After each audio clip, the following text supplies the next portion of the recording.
السلام عليكم ورحمة الله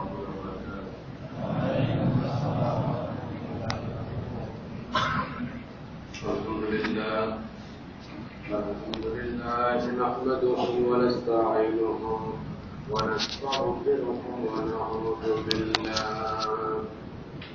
ونعوذ بالله من شرور أنفسنا من يهده الله فلا مضل له ومن يضلل فلا تجد له وليا مرشدا ونشهد أن لا إله إلا الله وحده لا شريك له ونشهد أن سيدنا وسندنا وحبيبنا وطبيبنا وطبيب قلوبنا ومولانا محمدا عبده ورسوله الذي أرسله بالحق بشيرا ونذيرا وداعيا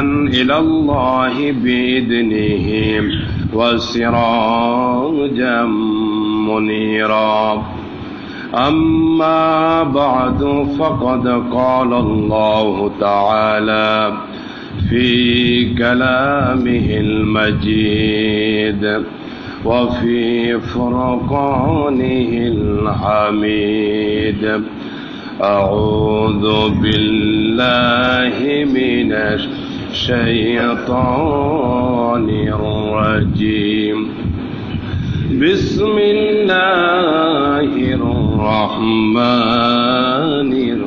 الرحيم قل إن كنتم تحبون الله فاتبعوني يحببكم الله ويغفر لكم ذنوبكم والله غفور رحيم قال رسول الله صلى الله عليه وسلم من أحب سنتي فقد أحبني ومن أحبني كان معي في الجنة صدق الله العظيم وصدق رسوله النبي الكريم ونحن على ذلك من الشاهدين والشاكرين والحمد لله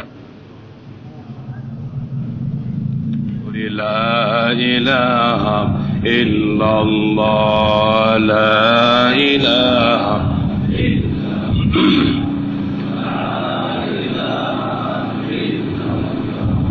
لا إله إلا الله لا إله محبت لا إله إلا الله لا إله حسبي ربي جل الله ما في قلبي غير الله حسبي ربي جل الله ما في قلبي غير الله نور محمد صلى الله لا إله إلا الله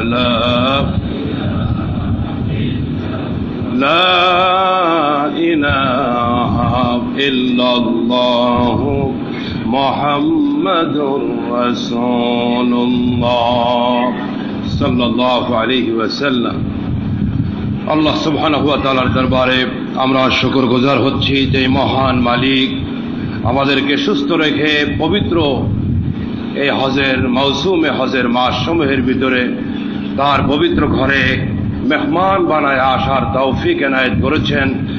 এজন্য মুনিবের দরবারে স্বতঃস্ফূর্ত কণ্ঠে শুকরিয়া আদায় করি, পড়ি আলহামদুলিল্লাহ। রব্বানা লাকাল হামদ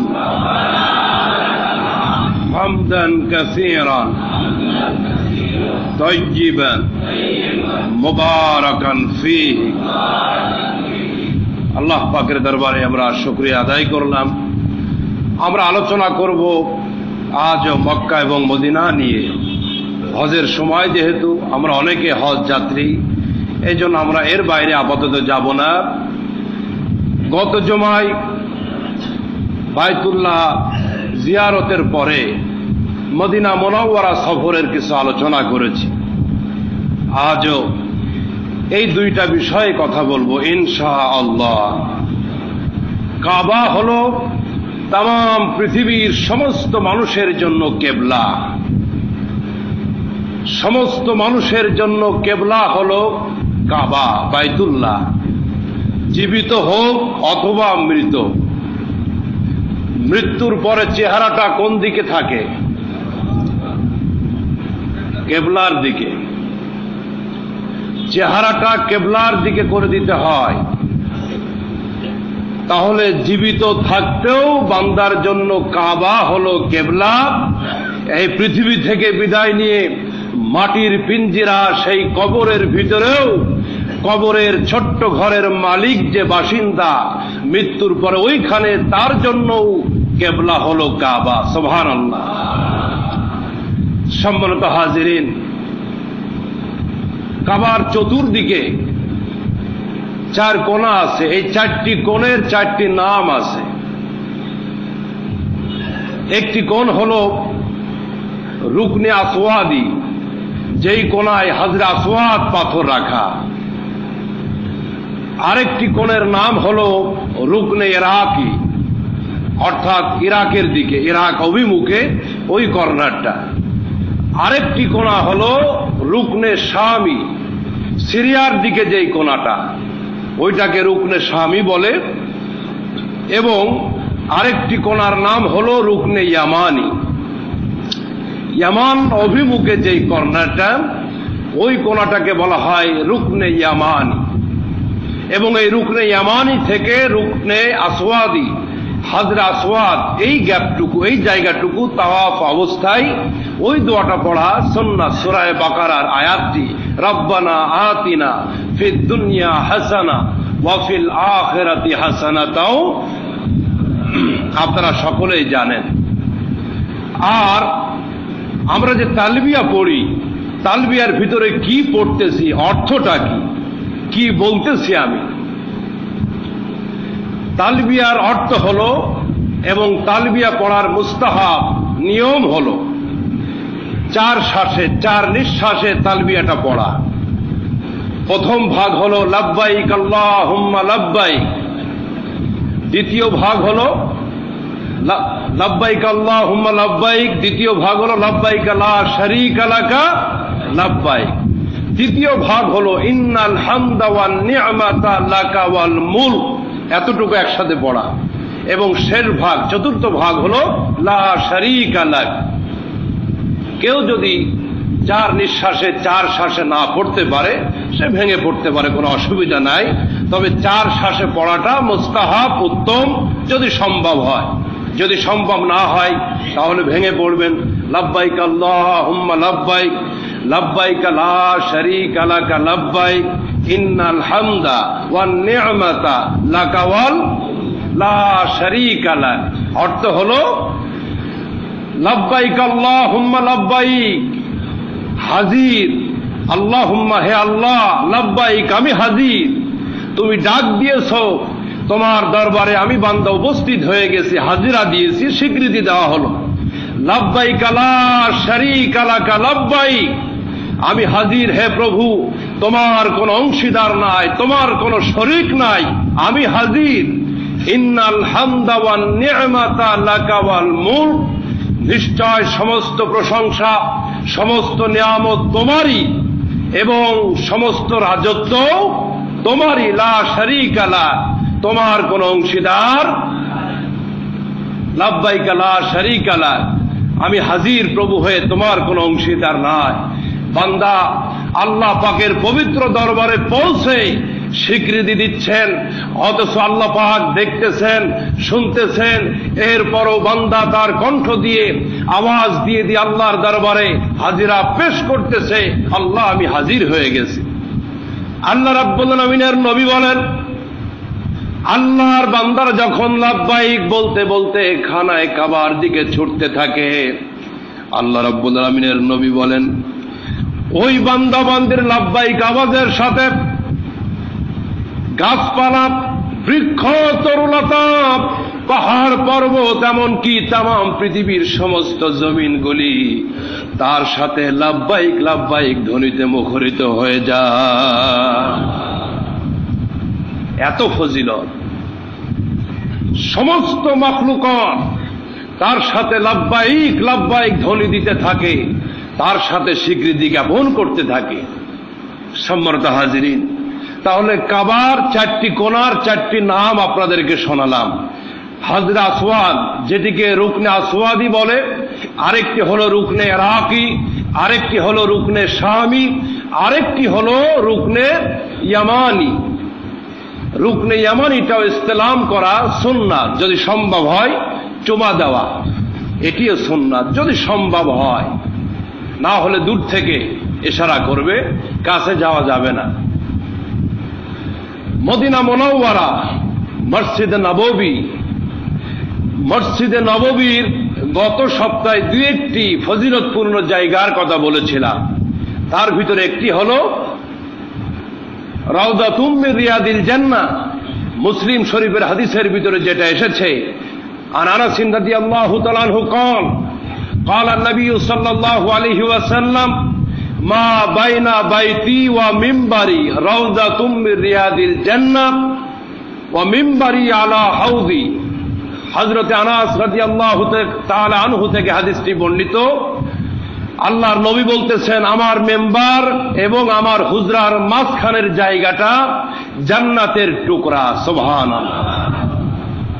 এর ব্যাখ্যা মুহাদ্দিসিনে কেরাম লিখতেছেন, হয়তোবা জান্নাতের জমিনের অংশ থেকে এই জায়গাটা বানানো হয়েছে, অথবা এক সময় এই জায়গাটা আল্লাহর জান্নাতের জমিনের সাথে সম্পৃক্ত হয়ে যাবে।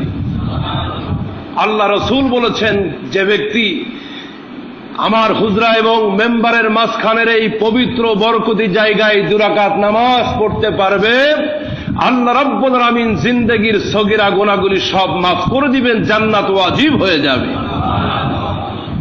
সম্মানিত ভাইরা আমার, মসজিদে নববীর ভিতরে রাউজাতুম মিন রিয়াদিল জান্নাহর এরিয়ার ভিতরে, এই ছোট্ট জায়গার ভিতরে 7টা পিলার আছে, 7টা স্তম্ভ আছে, যেইগুলিকে রহমতের স্তম্ভ বলা হয়।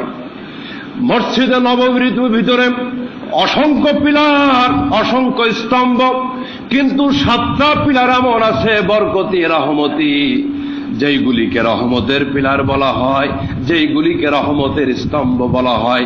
ওই 7টা স্তম্ভের পরিচয় আপনাদেরকে বলে দিতে চাই। শুনতে রাজি আছেন তো ইনশাআল্লাহ? স্তম্ভ কয়টি? 7টি। আসলে 7-এর সাথে একটা বরকতের সম্পর্ক আছে। খানায় কাবা তাওয়াফ করতে হয় 7 বার। শয়তানকে পাথর মারা লাগে একবারে কয়টি করে? 7টি করে। সাফা মারওয়া সাই করতে হয় 7 বার। আকাশ 7টা, জমিন 7টা, এইভাবে 7-এর সাথে একটা সম্পর্ক আছে। মসজিদে নববীর ভিতরে রহমতের স্তম্ভ হলো 7টি। রহমতের স্তম্ভ হলো 7টি। আমার বন্ধুগণ, এই 7টি স্তম্ভের নাম আপনাদেরকে আমি শোনাবো। তার আগে মসজিদে নববীতে নামাজ পড়লে কি ফজিলত হবে আপনাদেরকে শোনাতে চাই, আর হারাম শরীফে নামাজ পড়লে কি লাভ হবে আপনাদেরকে সেটাও শোনাতে চাই। عن أنس رضي الله تعالى عنه قال عن النبي صلى الله عليه وسلم من صلى في مسجدي 40 صلاة لا تفوته صلاة كتب له براءتان براءة من النار وبراءة من النفاق। হযরত আনাস রাদিয়াল্লাহু তাআলা আনহু থেকে বর্ণিত। মুসনাদে আহমদ এবং তাবরানী শরীফের ভিতরে হাদিসটি এসেছে। আল্লাহ রাব্বুল আলামিনের রাসূল বলেছেন, যে ব্যক্তি আমার মসজিদে অর্থাৎ মসজিদে নববীতে নামাজ আদায় করবে, যে ব্যক্তি আমার মসজিদে নামাজ আদায় করবে 40 ওয়াক্ত নামাজ। কত ওয়াক্ত? মুসনাদে আহমদ এবং তাবরানী শরীফের ভিতরে হাদিসটি এসেছে, যে ব্যক্তি আমার মসজিদে 40 ওয়াক্ত নামাজ পড়বে, কতদিন হবে তাহলে? 5 8 40 দিন লাগাতার, এবং এই 50 ওয়াক্ত নামাজের ভিতরে কোনো মিস্টেক হতে পারবে না, গ্যাপ যেতে পারবে না, লাগাতার 8 দিন 40 ওয়াক্ত নামাজ যে ব্যক্তি আদায় করবে, লাহু বারাতান, তার জন্য 2টি সনদ দেওয়া হবে। একটি সনদ হলো বারাতুম মিনান নার, জাহান্নাম থেকে মুক্তির ঘোষণা দিয়ে দেওয়া হবে, ওয়া বারাতুম মিনান নিফাক, মুনাফিকের লিস্টি থেকে তার নামটা কেটে দেওয়া হবে। সুবহানাল্লাহ, আরো আস্তে কোন, কেউ যেন না শোনে। এত বড় পুরস্কার, এত বড় ফজিলত, জাহান্নাম থেকে মুক্তি, নেফাকের খাতা থেকে আল্লাহ রাব্বুল আলামিন নামটা কেটে দিবেন। সুবহানাল্লাহ, জোরে কোন। 40 ওয়াক্ত নামাজ হাজী সাহেবানরা কোনোভাবেই যেন মিস না হয়। অনেকে এই সুযোগে মার্কেটিং করতে চলে যায়, ঘুরতে চলে যায়। আপনি যান, আপনার ওই নামাজের এমন সময় যান যেন জামাত আপনার মিস না হয়ে যায়। অন্য জায়গায় নামাজ পড়লে সওয়াব হবে না, মসজিদে নববীতেই 40 ওয়াক্ত নামাজ কন্টিনিউ করতে হবে। মার্কেট করে ঘুরে বেড়িয়ে সময় নষ্ট করলে এই সওয়াব থেকে মাহরুম হয়ে যাবেন। আমার ভাইয়েরা, আমার বন্ধুরা, শুধু তাই নয়, প্রতি ওয়াক্ত নামাজ, প্রতিটি রাকাত নামাজের সওয়াব মসজিদে নববী এবং বাইতুল্লাহ কত সওয়াব, কত ফজিলত। قال النبي صلى الله عليه وسلم صلاة في مسجدي أفضل من 1000 صلاة فيما سواه إلا مسجد الحرام। বুখারী শরীফ 1133 নম্বর হাদিস। বুখারী শরীফ 1133 নম্বর হাদিস, হজ অধ্যায়ের ভিতরে আপনারা পাবেন। নবীজি বলেছেন, ও আমার উম্মতেরা, আমার মসজিদে নববীতে যে ব্যক্তি নামাজ আদায় করবে, অন্য জায়গায় মসজিদে হারাম ছাড়া, বাইতুল্লাহ ছাড়া অন্য যে কোনো মসজিদে নামাজ আদায়ের করার থেকে আমার মসজিদে নববীতে প্রতি রাকাত নামাজের সওয়াব 1000 রাকাতের বেশি পাবে। 1000 রাকাত বেশি সওয়াব হলো প্রতি রাকাতে।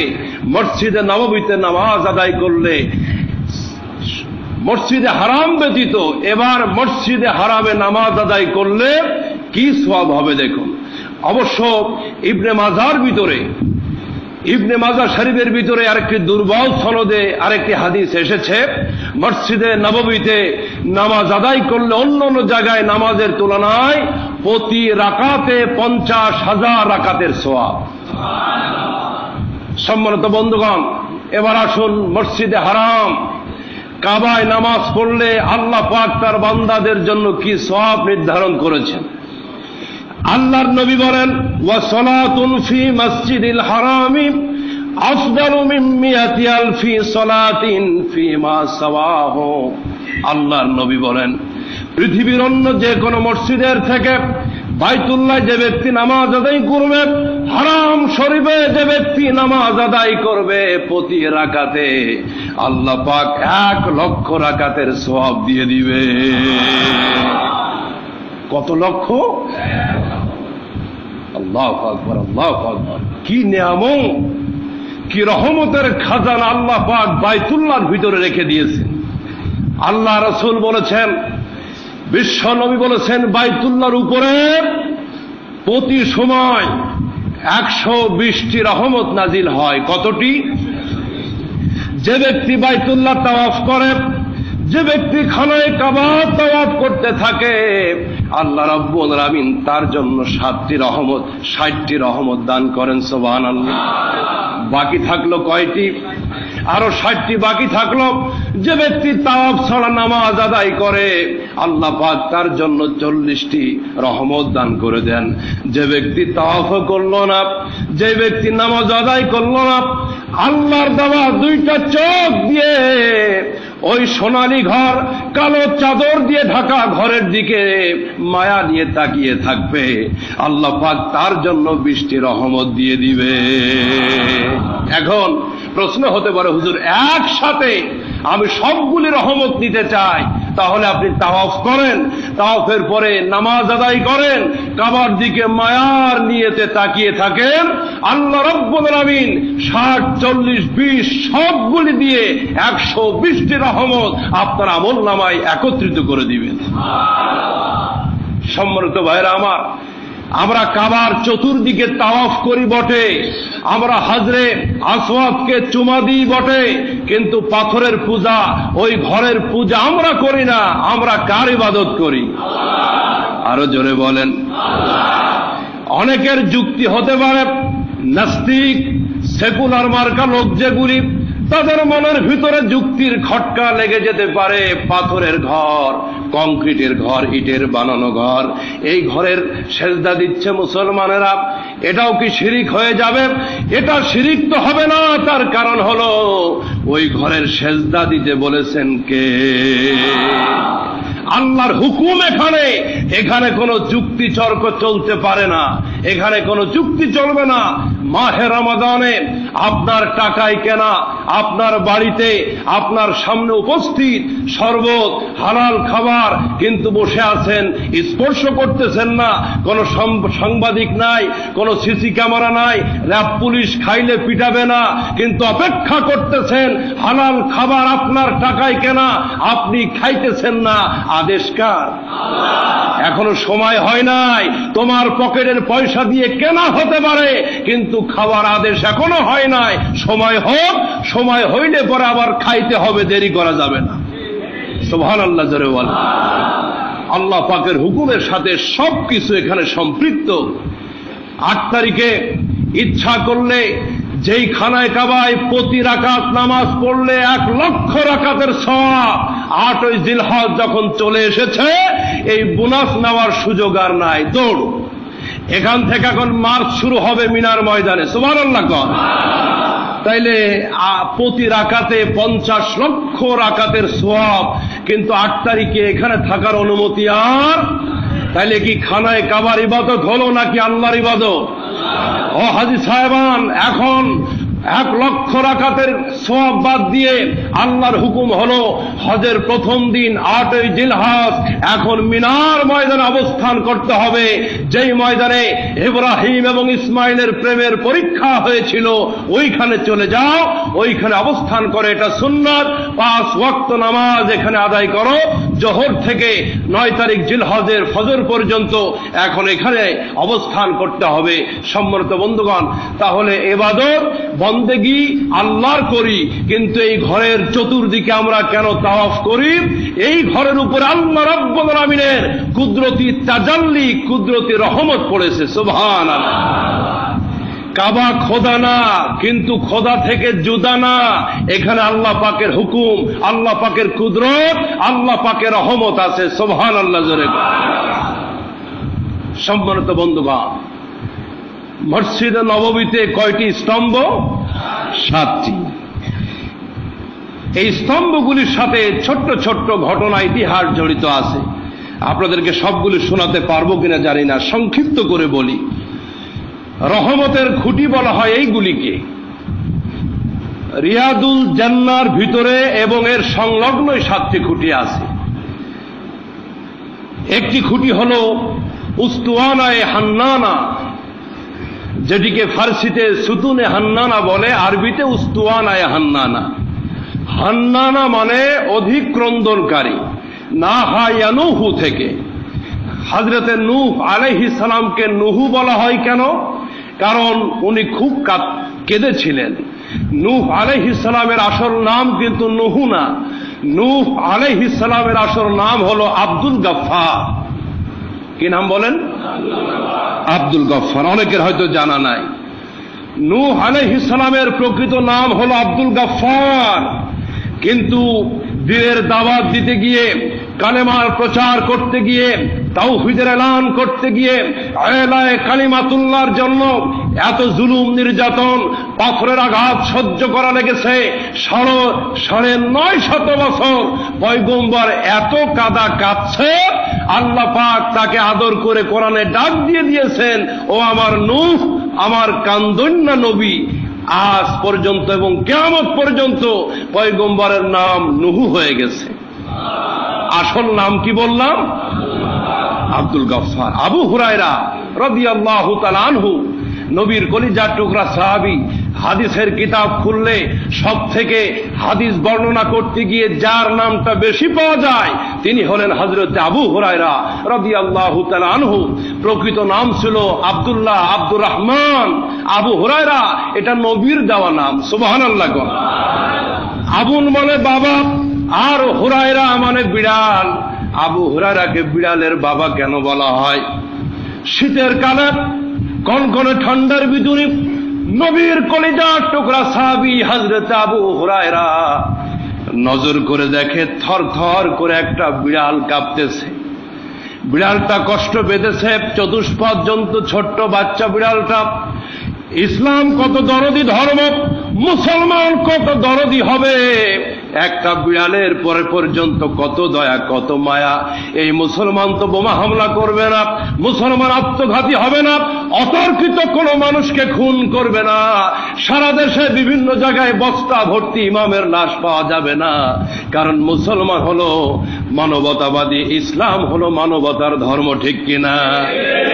পেপার পত্রিকায় ইদানিং দেখতেছি বাংলাদেশের বিভিন্ন জায়গায় কয়েকটি ঘটনা, মুয়াজ্জিন সাহেব হত্যা, ইমাম সাহেব হত্যা। আপনারা খবর পেয়েছেন কিনা বলুন?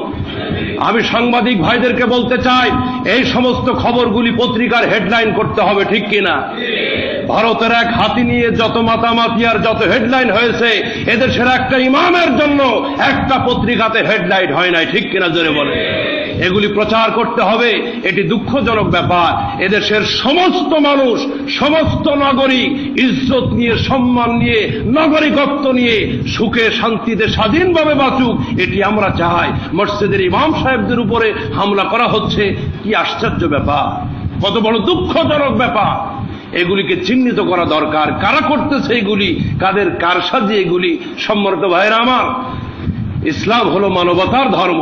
হযরত আবু হুরায়রা ছোট্ট বিড়াল ছানা চাদরের ভিতরে নিয়ে, বুকে নিয়ে রাসূলের দরবারে হাজির। আল্লাহর নবী লক্ষ্য করে দেখেন আবু হুরায়রার সাথে আর একজন আছে। আজকে আবু হুরায়রার চাদরের ভিতরে ছোট্ট বিড়াল ছানা। নবীজি প্রশ্ন করলেন, আবু হুরায়রা উনি আবার কে? আবু হুরায়রা বলছে, ইয়া রাসূলুল্লাহ, এই বিড়ালটা। নবী বলছেন, আব্দুর রহমান তোমার সাথে ওটাকে? আল্লাহ রাসূল বলতেছেন, আবু হুরায়রা বলছে, ইয়া রাসূলুল্লাহ, শীতে কষ্ট পেতেছিল বিড়াল ছানাটা, এই জন্য কোলে তুলে নিয়েছি আদর করে। আল্লাহ রাসূল বললেন, তোমার ভিতরে আল্লাহ মানবতাবোধ, তোমার ভিতরে আল্লাহ মায়া মহব্বত দান করেছেন আবু হুরায়রা। আমি নবী আজ থেকে তোমাকে আবু হুরায়রা বিড়ালের বাপ উপাধি দিলাম। বিড়ালের বাপ শব্দটা শুনতে আমাদের কাছে হয়তো খারাপ লাগবে। আবু হুরায়রা চোখের পানি ছেড়ে দিয়ে বলছে, নবীজি বরকতি পবিত্র জবান দিয়ে যেই নামটা ঘোষণা করেছেন, আমি আবু হুরায়রা আজ থেকে ওই নামটা আমার সাথে লাগিয়ে দিলাম। তাহলে নূহ আলাইহিস সালামের আসল নাম হলো আব্দুল গফফার, আবু হুরায়রার আসল নাম হলো আব্দুল্লাহ আব্দুর রহমান উস্তুনে হান্নানা। হান্নানা মানে অধিক ক্রন্দনকারী। এই উস্তুনে হান্নানা এটি আপনার রিয়াদুল জান্নাতের অংশের ভিতরে আছে। উস্তুনে হান্নানা কি ইতিহাস! সম্মানিত ভাইরা আমার, মসজিদে নববী যখন সংস্কার করা লাগবে, ইসলামিক স্টেট হয়ে গেছে মদিনা, মুসলমানের সংখ্যা বেশি, নামাজির সংখ্যা বেশি। এখন আর ছোট্ট কুঠিরের মসজিদে নববী হবে না, এর পরিধি বাড়ানো লাগবে। আল্লাহ রাব্বুল আলামিনের নবী যখন তিনি এই মেম্বারে টেক লাগিয়ে কথা বলতেন, বক্তৃতা দিতেন, পিছনে একটা মরা খেজুর গাছ ছিল। ওই খেজুর বৃক্ষে রাসূলুল্লাহ হেলান দিয়ে টেক লাগিয়ে খুতবা দিতেন, বক্তব্য করতেন। আল্লাহর নবী যখন মসজিদের পরিধি বাড়ালেন, কাঠের মেম্বার শরীফ বানানো হলো, খেজুর বৃক্ষটা ডান পাশে সরিয়ে রাখা হলো, ওইটাতে পিঠ লাগিয়ে আল্লাহর নবী এখন আর খুতবা দিবেন না। পরবর্তী জুমার নামাজে সংস্কারকৃত নতুন মসজিদে কাঠের মেম্বারে বিশ্ব নবী যখন খুতবা দিতেছেন, উপস্থিত সাহাবীরা আওয়াজ পাইতেছে কে যেন ফুপিয়ে ফুপিয়ে কাঁদে। কার কণ্ঠ থেকে আওয়াজ আসতেছে ছোট্ট বাচ্চার মতো হেসকে দিয়ে দিয়ে কাঁদে।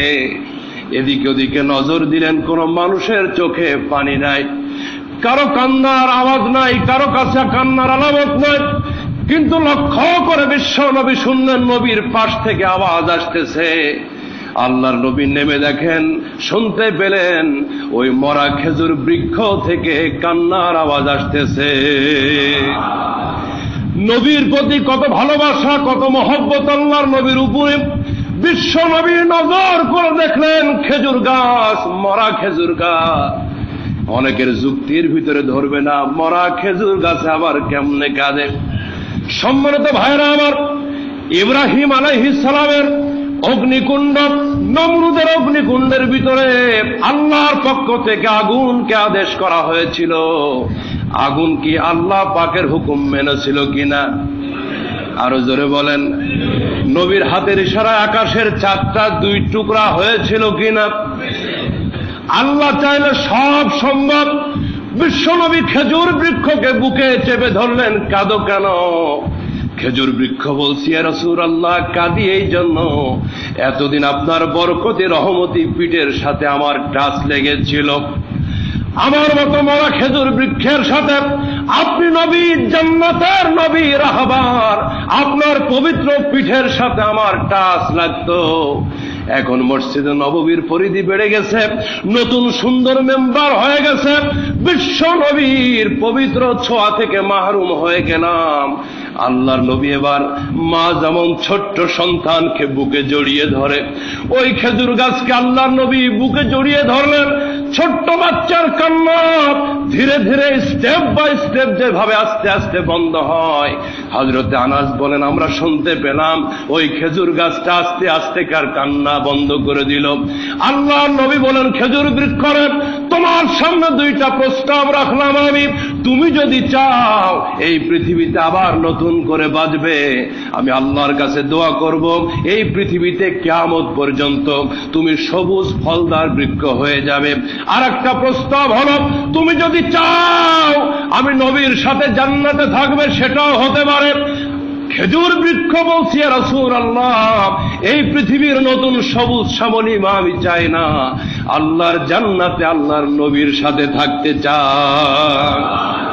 আল্লাহ রাসূল বললেন, উস্তুনে হান্নারের অক্রন্দনকারী, ও খেজুর বৃক্ষ, আল্লাহর কাছে আমি দোয়া করে দিলাম, আমার মালিক আমি নবীকে যেই জান্নাতটা দিবে, ওই জান্নাতের ভিতরে যতগুলো বৃক্ষ থাকবে ফলদার, আল্লাহ রাব্বুল আমিন যেন তোমাকে আমার জান্নাতের একটা বৃক্ষ হিসাবে রেখে দেয়।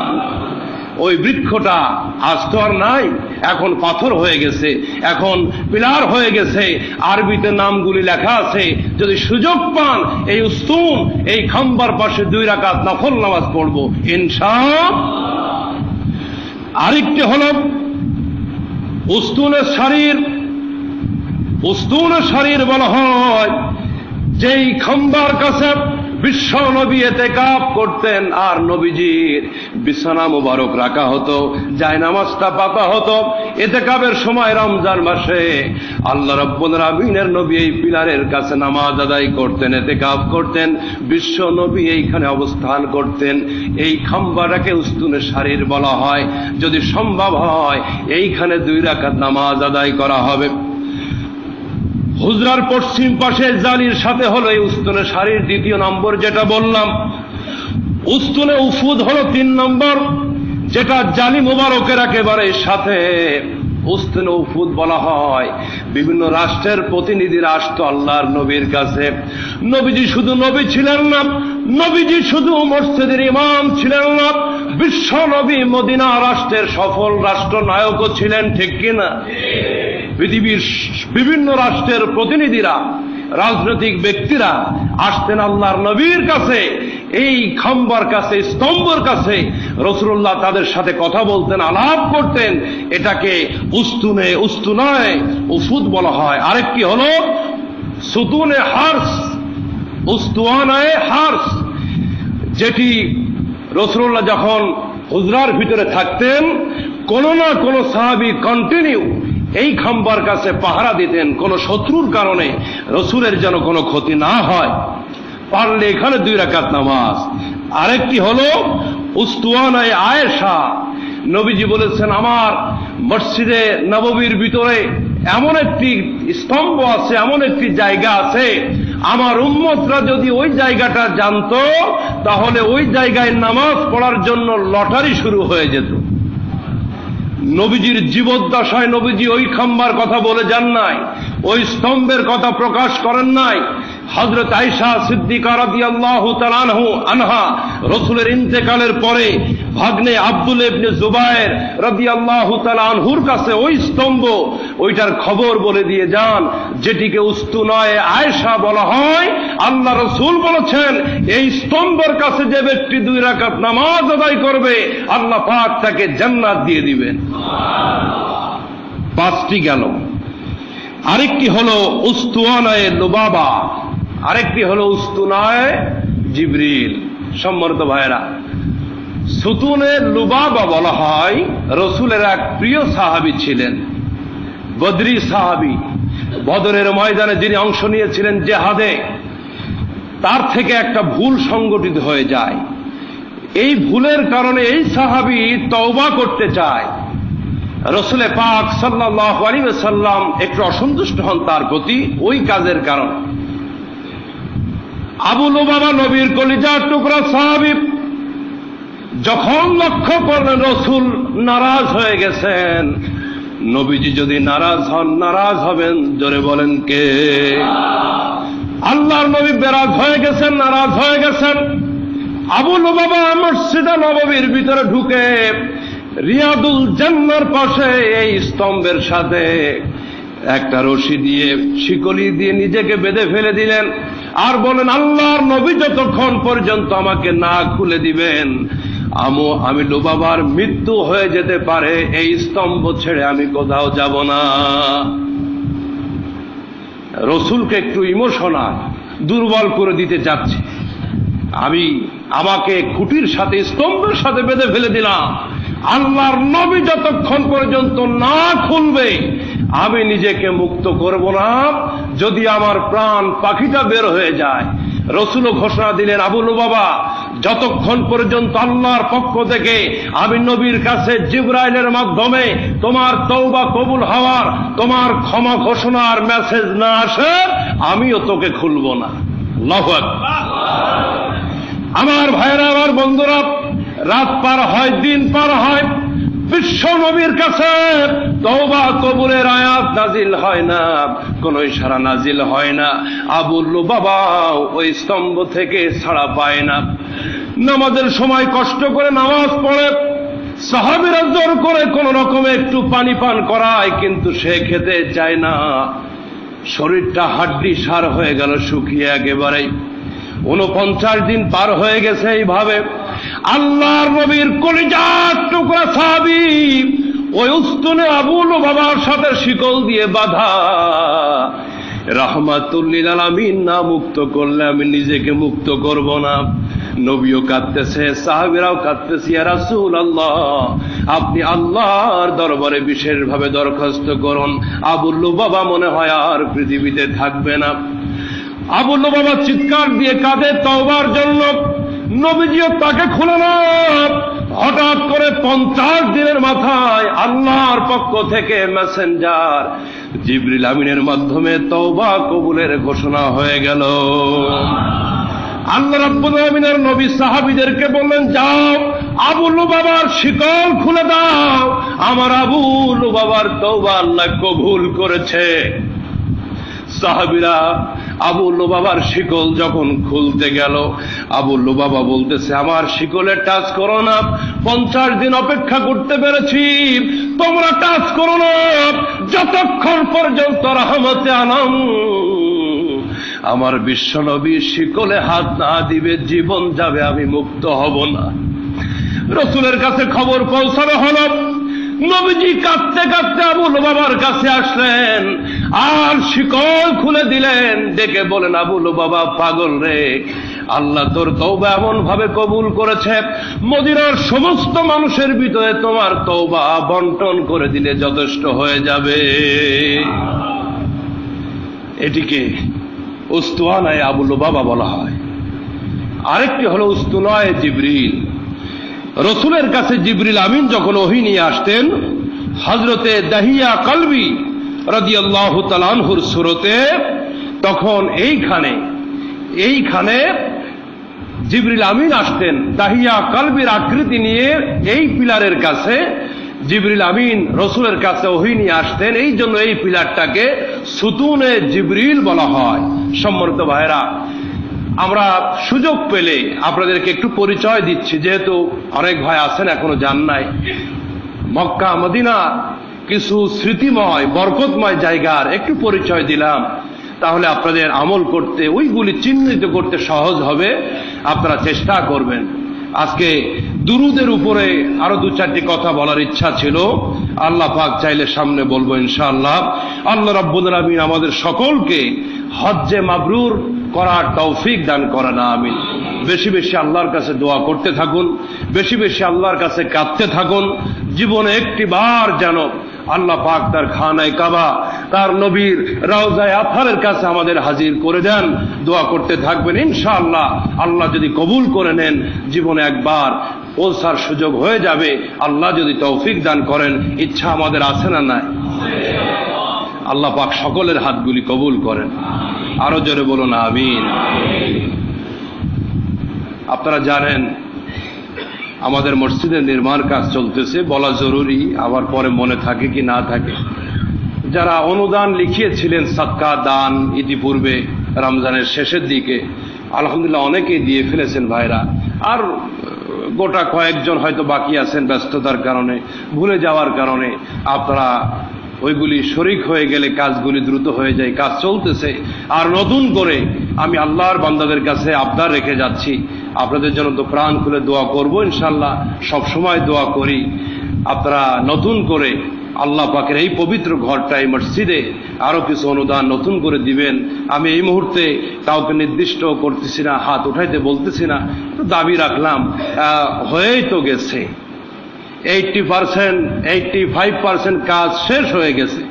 এখন একটু ফিনিশিং আর কি, তিনতলার কিছু কাজ বাকি আছে, বাহিরের কিছু কাজ বাকি আছে। এত দূর আমরা নিয়ে আসতে পেরেছি, আর বাকিটুকু আশা করি ক্লান্ত হব না। আপনারা বিশেষ নজর রাখবেন। আল্লাহ পাক আমাদের অর্থে, আমাদের সম্পদে বরকত দিক, এবং আল্লাহর ঘরে এবং আল্লাহর সন্তুষ্টিমূলক কাজে এগুলি বেশি বেশি শরীক হওয়ার তৌফিক দান করেন, আমিন। যাদের সুন্নাত বাকি আছে আমরা আদায় করেন।